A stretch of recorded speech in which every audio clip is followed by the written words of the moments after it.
বড় আত্মীয় এখন তো মানুষ সুদ খায়, নাম বদলাইছে তো ইন্টারেস্ট, নাম কি দিছে? বলেন সুদ খাওয়া হালাল না হারাম? এবার বলেন যে দেশের অর্থনীতির ভিত্তি হবে সুদের উপর, মনোযোগ, যে দেশের অর্থনীতির ভিত্তি হবে সুদের উপর, ওই দেশের উপর আল্লাহ রহমত করবে না গজব পড়বে?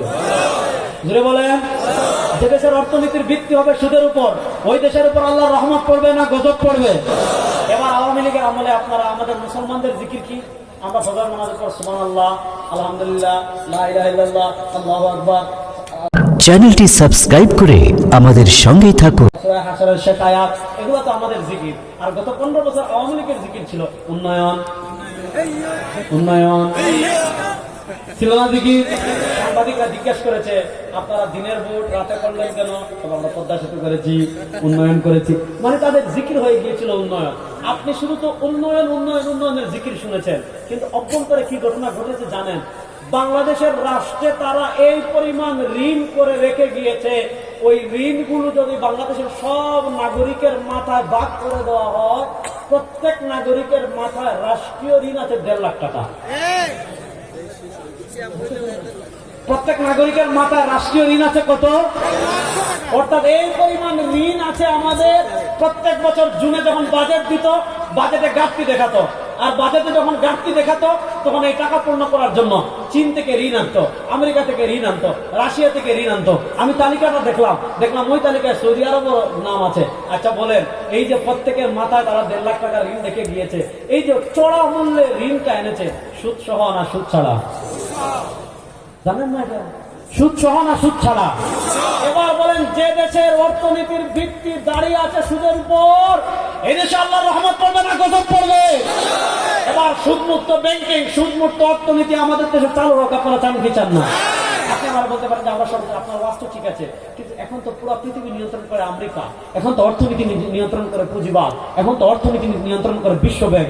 এখন তো সুদ ছাড়া একটা রাষ্ট্র টিকতে পারে না, সুদ ছাড়া একটা রাষ্ট্র দাঁড়াতে পারে না, সুদ ছাড়া একটা রাষ্ট্র যদি আমেরিকা স্ট্রাইক দেয়, বিশ্ব ব্যাংক স্ট্রাইক দেয়, একটা রাষ্ট্র দাঁড়াতে পারে না। আমরা বলি এই সমস্ত ওয়ার্ড আর এখন চলবে না। সুদ মুক্ত একটা রাষ্ট্রের অর্থনীতি যে দাঁড়িয়ে যেতে পারে, আমেরিকার নাক পাশ চিহ্ন করে, পুঁজিবাদী অর্থনীতির নাক পাশ চিহ্ন করে, বিশ্ব ব্যাংকের তাবেদারি না করে, বিশ্ব ব্যাংকের পা না চেটে, ইহুদি খ্রিস্টান আমেরিকার পা না চেটে একটা রাষ্ট্রের যে অর্থনীতি দাঁড়িয়ে যেতে পারে, তার সবচেয়ে বড় প্রমাণ হলো আল্লাহর সিংহরা যে ভূমিতে বসবাস করে আফগানিস্তান। আফগানিস্তানের কথা মনে আছে তো? আমি এবার গিয়েছিলাম বুখারায়, উজবেকিস্তান। আমি যখন কসরে আরাফা প্রবেশ করছি, ইমাম বাহাউদ্দিন বুখারা সহ, যেখানে ইমাম বুখারী জন্মগ্রহণ করেছেন, কসরে আরাফায় আমি যখন প্রবেশ করছি, আমি দেখতে পেলাম একদল তালেবান আসতেছে। তাদেরকে দেখলে তো চেনা যায়, বিশাল দেহ, বিশাল কালো পাগড়ি, বিশাল আলিশান সংকট নিয়ে। আমি তো ছোট মানুষ, একদম দেখতেও তো ছোট, তাদের একদম এখানে পড়ে গেছি। দেখলাম তারা নামাজ পড়বে, ভাবলাম আজকে তাদের পিছনে নামাজ পড়ি। নামাজ পড়ার পর দেখলাম সুবহানাল্লাহ, এরা কেমনে আমেরিকারে পরাজিত করলো, এরা কেমনে পৃথিবীর সুপার পাওয়ারকে তছনছ করে দিল। দেখলাম নামাজ পড়ে যে তাসবিহ পড়লো, যে লম্বা সময় দোয়া করলো, আমার বিশ্বাস হয়ে গিয়েছে যাদের সম্পর্ক আল্লাহর সাথে আদার, কিসের আমেরিকার, কিসের ভারত, বেটা খেলা হবে ইনশাআল্লাহ। ওখানে কাবুলের ডেপুটি মেয়র ছিলেন, তোমাকে আমার পরিচয় দিলাম, আমাদের বাংলাদেশের মানুষের অভিনন্দন জানালাম যে তোমরা যে কাবুলে আমেরিকাকে পরাজিত করে ইসলামের এই যে সাদা কালো পতাকা উড়াইছে, কইরে এই যে দেখেন, কানাত রায়াত রাসূলুল্লাহ সাল্লাল্লাহু আলাইহি সাওদা ওয়া লিওয়াহু আবিয়াদ মাকতুবান ফিহি লা ইলাহা ইল্লাল্লাহ মুহাম্মাদুর রাসূলুল্লাহ। আল্লাহ নবীর পতাকা ছিল সাদা কালো, মধ্যখানে লেখা ছিল লা ইলাহা ইল্লাল্লাহ। এই পতাকা উড়িয়েছে। আমি অভিনন্দন জানালাম যে আমাদের বাংলাদেশের মানুষ তাদের জন্য দোয়া করেছে। দেখেন, আফগানিস্তানের 2021 সালে আমেরিকা যখন পালিয়ে যায়, তাদের রিজার্ভ যেটা আছে এটা স্ট্রাইক দিয়েছে, অর্থাৎ তাদের দেশের বৈধ রিজার্ভ টাকা যেটা, এটা আফগানিস্তান তুলতে পারবে না।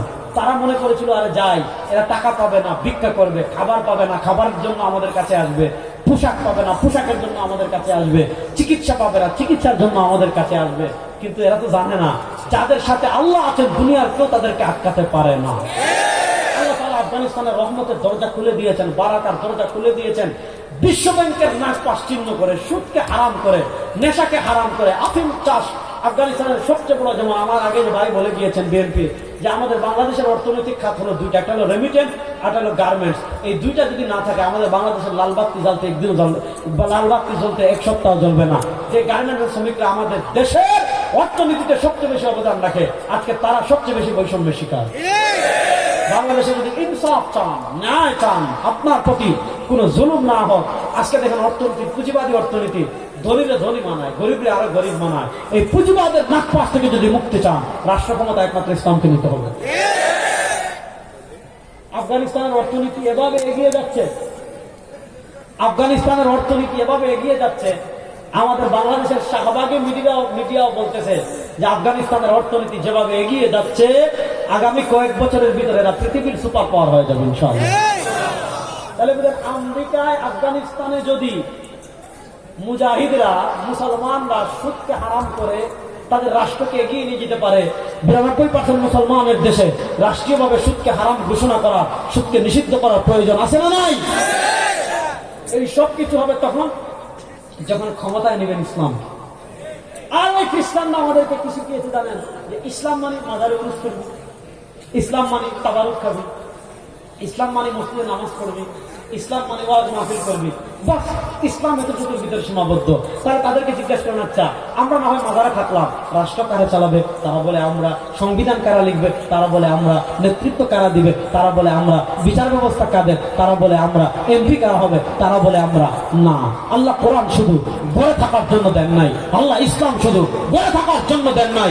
এবার বাংলাদেশের সময় এসেছে, পৃথিবীর প্রান্ত প্রান্তে যেমন মুসলমানদের বিজয় শুরু হয়ে গিয়েছে, ও যে আমার মুসলমান প্রস্তুতি নেন, বাংলাদেশের চূড়ান্ত বিপ্লব হবে, ইসলামকে বিজয়ের